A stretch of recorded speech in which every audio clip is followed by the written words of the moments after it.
Hi, fire signs, Aries, Leo, and Sagittarius. Welcome po sa ating channel. At ito ay inyong Daily Gabay Tarot Reading for November 15, 2023. Please be reminded that this is general reading po. So, maaari kayo makarelate o hindi. Just take what resonates. Gamitin ang reading na ito bilang gabay lamang. Balik po kayo dito bukas para sa ating Daily Gabay Tarot Reading.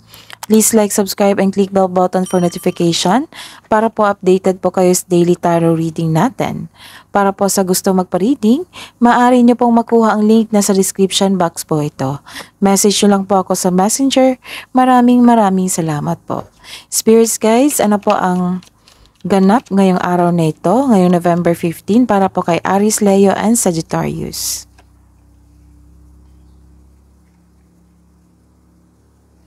Makaka-receive kayo ng isang news or message through electronic device, text, call, mail, email.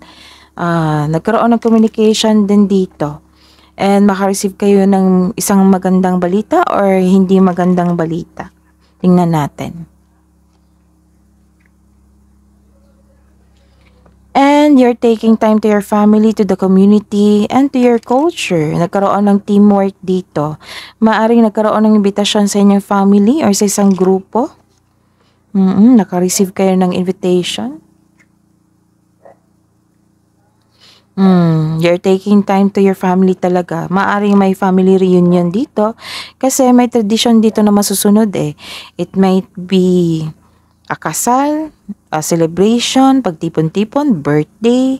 Basta po you're building stability. Like for example, you're building stability, gusto nyong magkaroon ng financial stability, stability sa sarili, sa career, and you are safe. You are feeling safe pag uuwi ka sa inyo or nasa isang grupo ka. So tingnan natin ang mga mensahe. Spirits guides.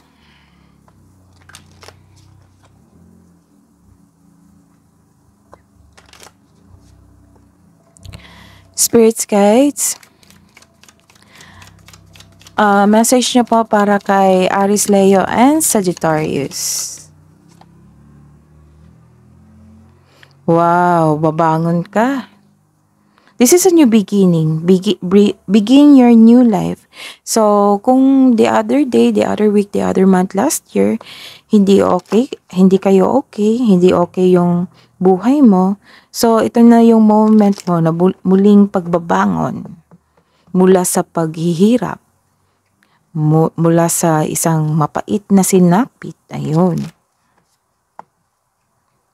Naging stronger ka, you have strength and power.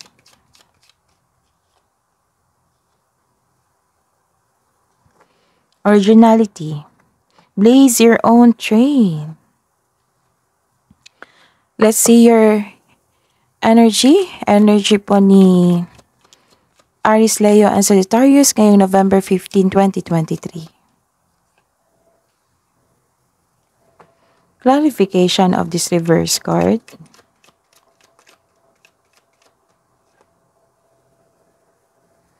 Career and money ni Aries, Leo, and Sagittarius ngayong November 15, 2023. Clarification po. Clarification po sa card na ito.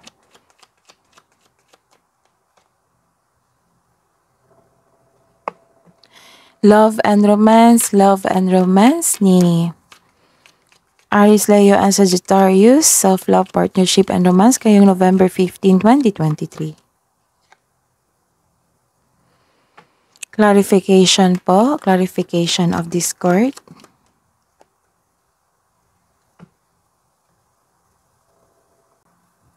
By the way, fire signs, Aries, Leo, and Sagittarius, uploaded na po yung December 2023 monthly reading nyo po. Visit nyo lang po yung channel natin. Scroll down. Naka-separate post po yung Aries, Leo, and Sagittarius for December 2023 monthly reading nyo po. Maraming salamat. Ngayong araw na ito, ngayong November 15, 2023, para po kay Aries, Leo, and Sagittarius, you have reverse card here. Nagkaroon ng delayed abundance. Meaning to say, may inaantay kayo na isang pera or isang opportunity na hindi pa dumating. Or maaring dumating na ito kasi makareceive ka ng mensahe dito and news Or isa tong via electronic device or dala-dala ito ng isang tao. Or may dumating na opportunity na hindi mo napansin, hindi mo ito nakita dahil you're trying too hard or nasa wrong direction ka. The universe asking you to loosen grip and relax, mag-reconnect ka at mag-ask ng divine assistance. Nagkaroon talaga ng delay dito. At ingatan din ang inyong kaperahan kasi may nakita kong loss of money dito. And sa reverse card po, you have, nagmuni-muni kayo ngayon. Nagmuni-muni kayo ngayon, nag-iisip ng mga plano o pangarap sa buhay, nag-iisip ka ng mga desires mo sa buhay. Ayun. Ingatan lang yung kaperahan, baka isip-isip nyo bakit kung nawala yon. Or isip-isip nyo bakit nagkaroon ng delay. Or isip-isip mo yung bagay o isang tao na dumating na nagkaroon ng delay. And sa buhay kaperahan at sa buhay karera, you're building stability dito. Ilan sa inyo nagtatrabaho abroad? Ilan sa inyo nagtatrabaho abroad? Conservative ka sa money at investment mo. Gusto mo magkaroon ng financial security. Kaya mag-focus kayo ngayon sa inyong trabaho. So, some of you iningatan yung ipon nyo. Kasi may nawala kayo pera before. So, nagdoble yung ingat na kayo. Guarded na kayo. Ayun. And the clarification is,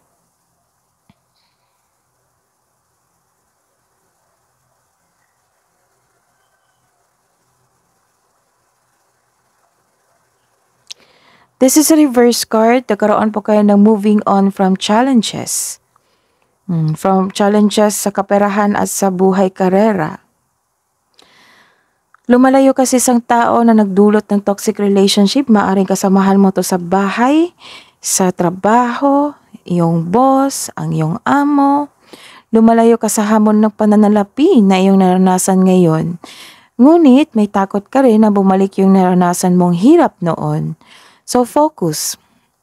Kailangan mo mag-focus and have faith. I-release mo yung nararamdaman mong bigat or pagdududa.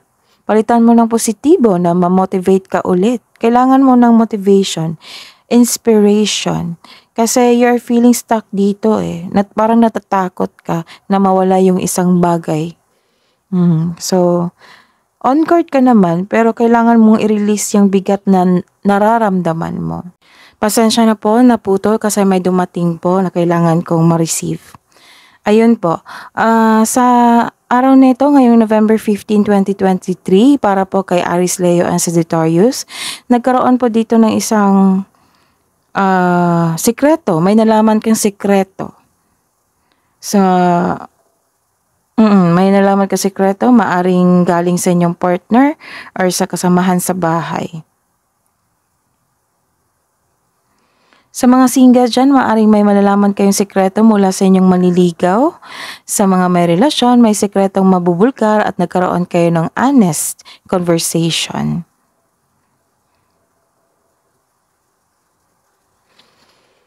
And your clarification is, nagkaroon po kayo ng apathy, nawalan kayo ng interest dahil sa sekreto na ito. Nagkaroon kayo ng medyo hindi kayo masaya. Nagkaroon ng stagnation din. Siguro napaisip kayo kung bakit ito nangyari. Kasi nagkaroon ng clarity dito May nalaman kang sekreto. Medyo nalungkot ka. Nagkaroon ng stagnation. Nawalan ka ng interest. Sa mga single dyan, may parating na love and romance. Kaya lang na-stuck ka sa previous love mo. Kaya ito nagkaroon ng blockages. Kasi nag-look back ka pa or naisip mo pa yung past love mo. Ayaw mo pa ng commitment, pwede rin itong mangyari sa mga single at sa mga may relasyon. Siguro wala pa kayong closure. Wala kayong closure kaya na-stuck ka pa sa past nyo. This card asks you to open up even if it feels scary. May mga tao rin naman na hindi na kailangan ng closure, kundi pinapatawad nila ang sarili nila upang sa gayoy madali lang sa'yo mag-move on. Kung may forgiveness kasi, dyan tayo makahinga ng maluwang. Ang past person kasi natin, nagbibigay din niya ng lesson sa buhay natin.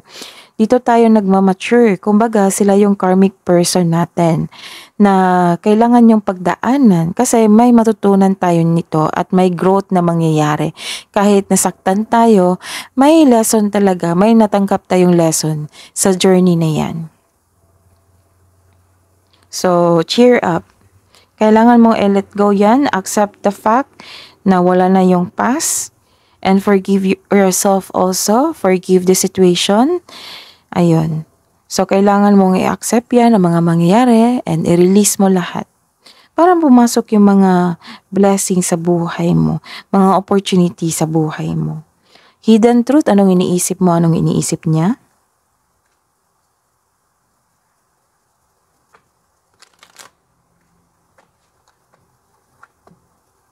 Nahirapan kayo mag-move on po, fire signs. So baka kailangan mo ng kausap ngayon. Kausapin mo lang yung tao na matured enough na yung hindi ka i-judge. Pagchisimisan ka after. So kailangan pumili ng kaibigan na handang makinig or siblings mo, yung parents mo. Pwede yan. Spirits guys, hidden truth, iniisip mo para sa mga single. You speak to me through music. Sa mga may relasyon, itong sekreto na ma-encounter mo na nagkaroon ng clarity, kailangan yung pag-isipan yan. I-feel mo lang yung sadness, then i-release mo. Kailangan mag-move forward o bigyan ng solusyon. Huwag kang ma-stuck kasi sayang naman yung oras. Para sa mga may relasyon, I lost myself for a little while.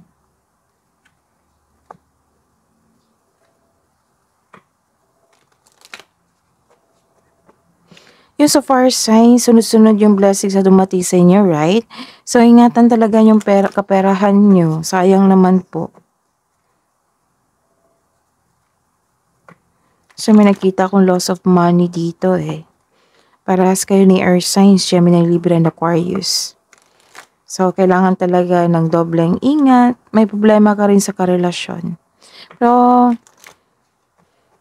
nakikita ko dito na magkakaroon ka ng comfort sa bahay nyo. Sa family nyo. Don't worry, may new beginning sa buhay nyo dito. Love advice po para sa mga single na Aries, Leo, and Sagittarius. The beauty you see in me is a reflection of you. Baka kailangan nyo mag-reflect dito. Magmuni-muni.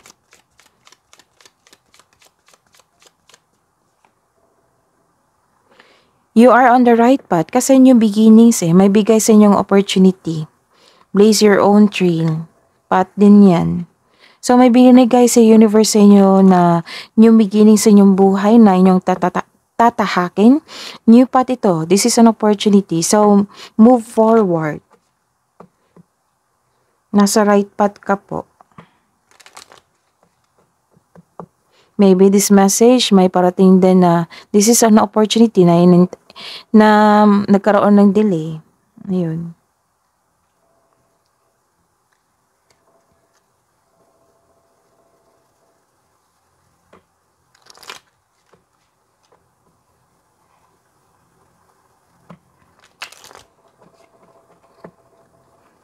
Spirits guys, message niyo po.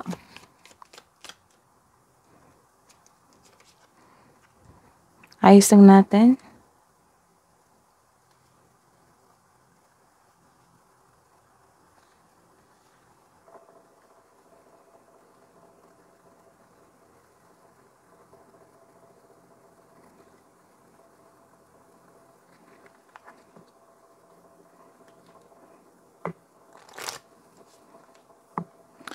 Spirits guides. Spirits guides, mensahe niyo po sa mag-asawa, buhay mag-asawa, sa mga may jowa, sa mga may relasyon, sa couple natin na Aries, Leo, and Sagittarius. Nagkaroon ng boundaries dito.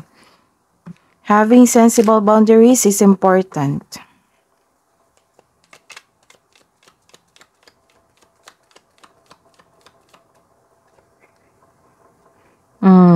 May challenges talaga dumating sa inyo. Look for ways around the obstacles to find happiness. So, kailangan bigyan ng solusyon yan. Kasi nakikita ko dito, na-stuck ka sa inyong emotion. Kasi may nalaman kang sikreto. That's normal maging sad ka. Baka yung sikreto is nasaktan ka. Ayun. So, ang sabi ng universe dito na kailangan niyo mag-move forward, mag-usap, move forward. Spirits guys, kabuang advice niyo po para kay Aries, Leo, and Sagittarius ngayong November 15, 2023. Secret din. Secret. So, this is the clarification.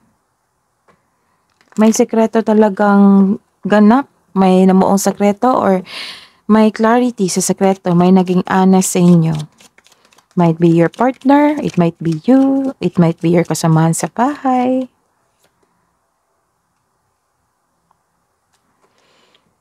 Emotional challenges kasi you are sad dito. Sabi na, ilang cards na po nagsabi na kailangan i-resolve nyo yung issue. The emotional challenges, resolve the issue.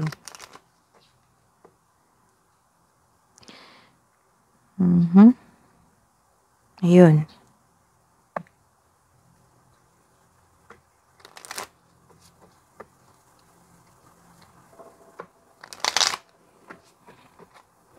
Spirits guys, ano po yung Spirits guys, angels, archangels, guardian angels, ano po yung mensahe nyo po para kay Aries, Leo, and Sagittarius?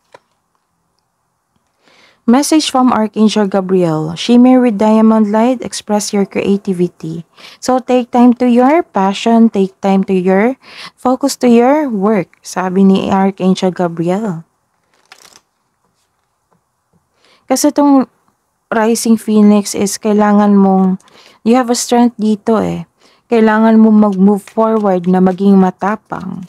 Na harapin yung mga challenges na dumating. And message from Archangel Raziel. Seek and you will find, be a wise one. See? Kailangan talaga mag-move forward. Be a wise one. Maging wise ka na po. Sabi ni Archangel Raziel. That is your reading po, Aries, Leo, and Sagittarius ngayong November 15, 2023. Please like, subscribe, and click the bell button for notification para updated po kayo sa daily tarot reading natin. Maraming salamat po.